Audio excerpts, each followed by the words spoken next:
when I saw what the MCAs for Nairobi County were doing, it is something I know, and you know, I am the last person to speak for governors, Honorable Speaker.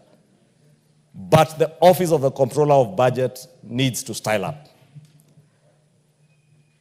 Ask any governor in this country, they have to go through hell to get their monies approved for use in their counties by the Office of the Comptroller of Budget. And many will tell you, without parting with money, without paying bribes to officers in that office, governors never get justice. And I say this, Honorable Speaker, because the other houses are the ones who should be speaking about this issue.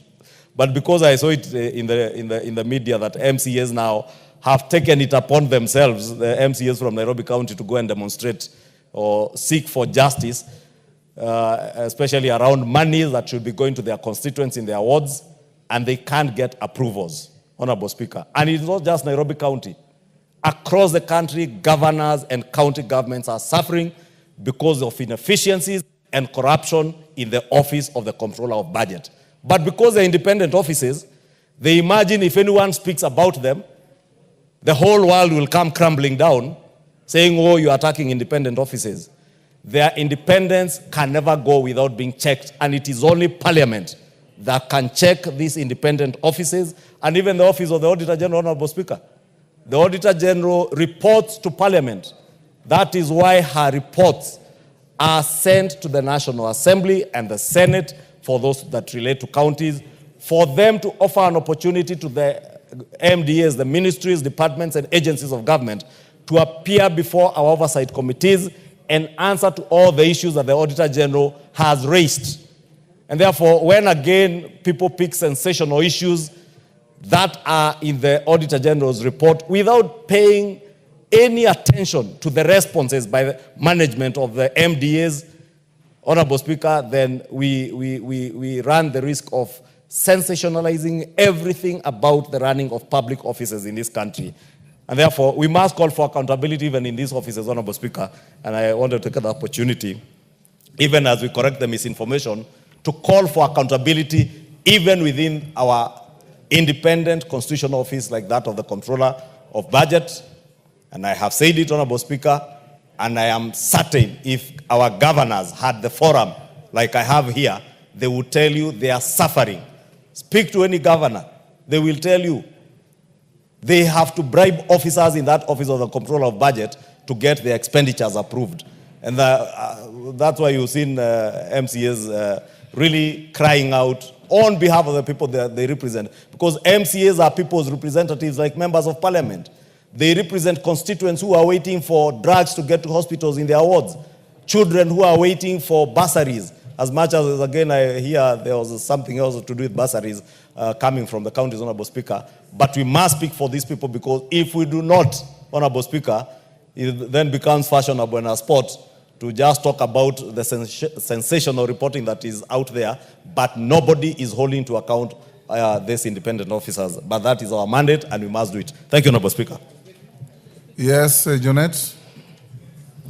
Mr. Speaker, I want to add my voice to what the majority leader has raised, Mr. Speaker. Mr. Speaker, this matter of the audit, the bill, has been sensationalized, Mr. Speaker, so much in the country, to the extent that they were saying the majority leader has tabled a bill in Parliament to remove the Auditor General from office, Mr. Speaker. And I was shocked, because I'm a member of this House, and I have never seen a bill of that type, Mr. Speaker. And what even shocked me more is that the story was carried by a highly reputable newspaper, media house, Mr. Speaker. Mr. Speaker, what is happening nowadays in our country in the sphere of media, Mr. Speaker, is shocking. Nowadays, you'll wake up to headlines that are saying, stupid man, useless man. Mr. Speaker, what kind of media is that? Where is the Media Council of Kenya that's supposed to regulate the media?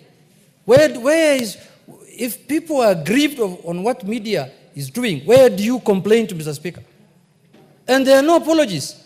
They will move on. They can write anything today, tomorrow they will write another one, Mr. Speaker, and nothing happens.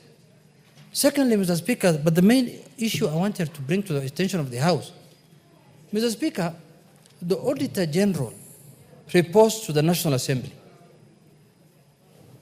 in terms of expenditure of government, Mr. Speaker.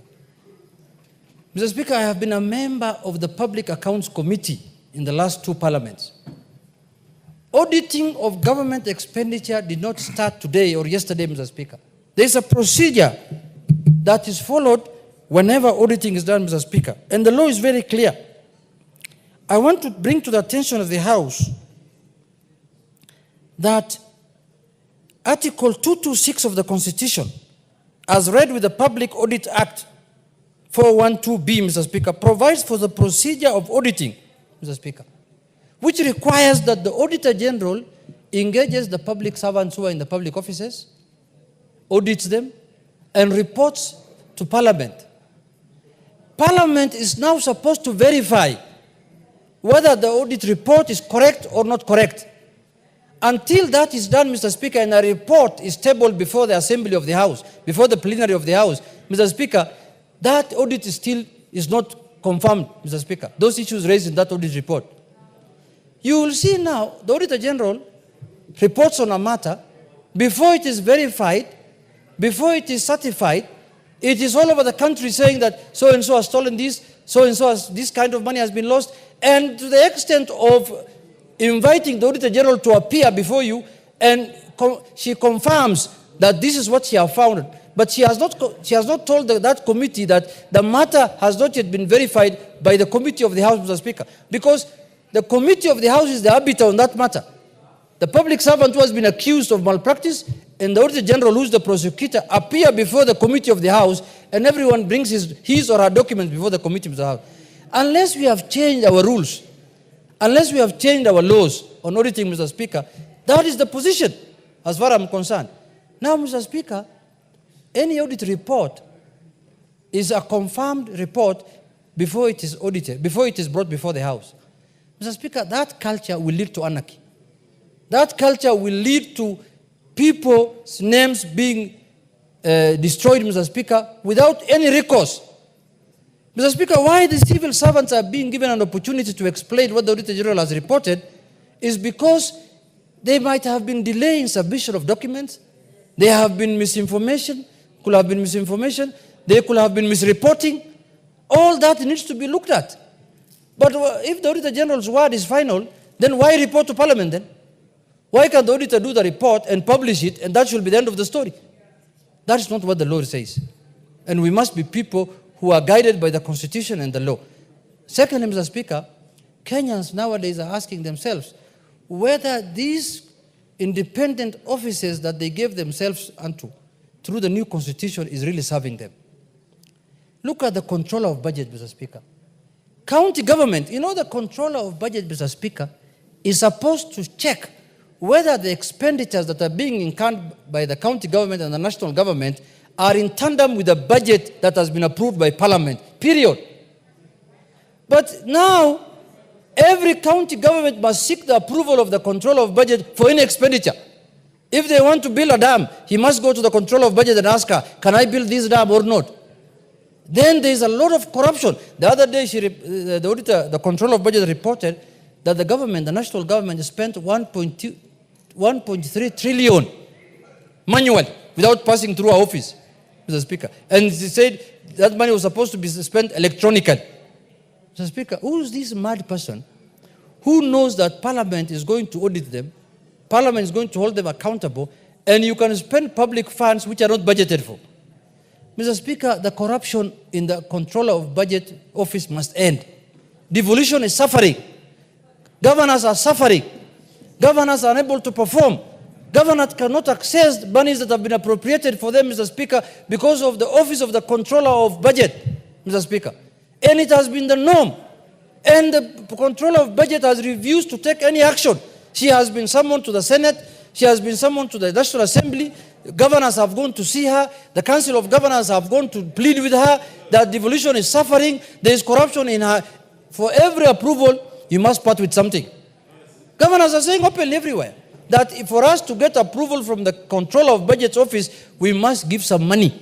Mr. Speaker, under this era, where the country is facing problems and devolution is almost on its deathbed, but money has been given and the Controller of Budget is stifling it, Mr. Speaker, it is up to this House now to rise to the occasion and take action. With those few remarks, you. Mr. Speaker, I conclude.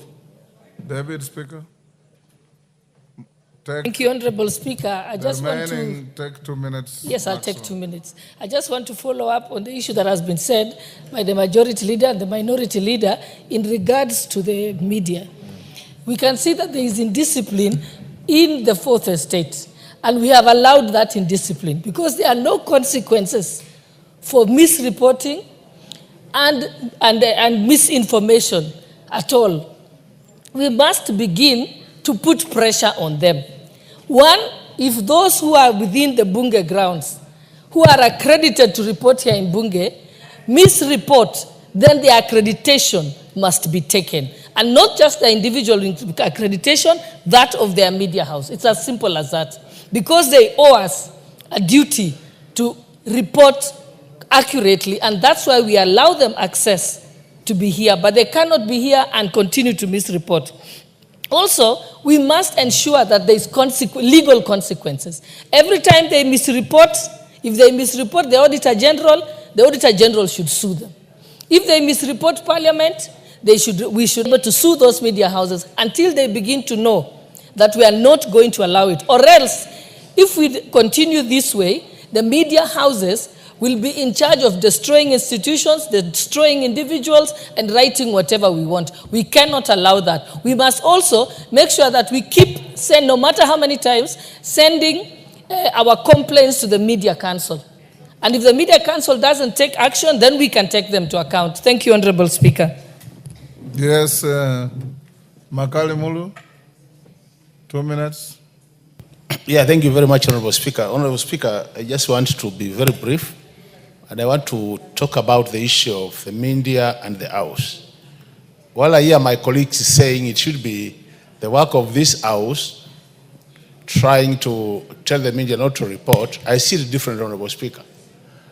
Because we are the initiators of the bills, most of the bills come from the government side, others come from the members.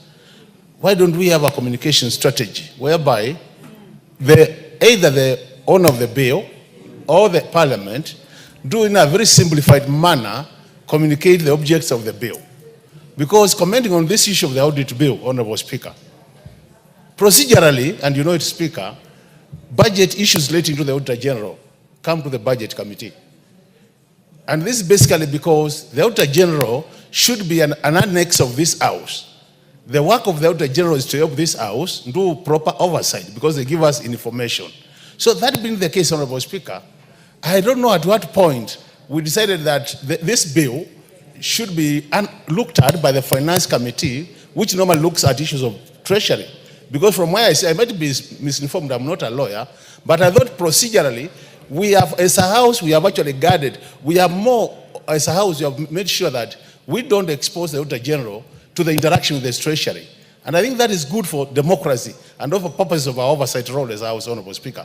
So even as we discuss this audit bill, for me, I think that the gap has always been because we might have not, as a House, communicated effectively what are the objectives of this bill. And I think the majority leader should have taken a bit of time to do that so that we don't allow Kenyans out there to comment on a bill which they don't understand. I submit, Honorable Speaker. Thank you. But Makali Mulu, and the objects of the bill in the bill itself. Yes, Kimani? Thank you, Honorable Speaker. Honorable Speaker, misinformation starts with errors. Disinformation starts with agenda. When I looked at what the media reported on this particular bill, I could tell for a fact that was the agenda that they were trying to pursue. This bill, Honorable Speaker, in any case, it is giving more power and more authority to the Office of the Auditor General. The function of, for example, auditing human resource was not expressly provided for in the law. And therefore, these particular proposals are actually giving more power and more influence to the Office of the Auditor General. On the issue of this disinformation, Honorable Speaker, last week we held a meeting with the Controller of Budget on the issue of those manual and automatic payments. I was surprised on the headline to see on the Sunday Nation the following day. I wondered, was this the same meeting I was chairing? because the issue of that particular discussion, how it was translated, it is like National Treasury went to Central Bank and withdrew 1.3 trillion shillings in cash. And that is what disinformation was meant to inform Kenyans. And what that would actually meant, National Treasury, for a very long time, National Treasury will process payments manually. There would be a lot of paperwork that the PS has to sign, taken to the control of budget manually for approvals. What now National Treasury has done is to come from manual to automatic approval of transactions. However, because debt payments are extremely many and they're payments that are made every time, some of these processes have not fully migrated into automation of the speaker. So what we should be doing is congratulating the Principal Secretary and the CS National Treasury for coming out from the manual systems to the automatic systems and encourage them that all those payments should all be boarded onto automatic system, Honorable Speaker. But the disinformation is an agenda and you must call them out because... Honorable members, I think we'll end up there.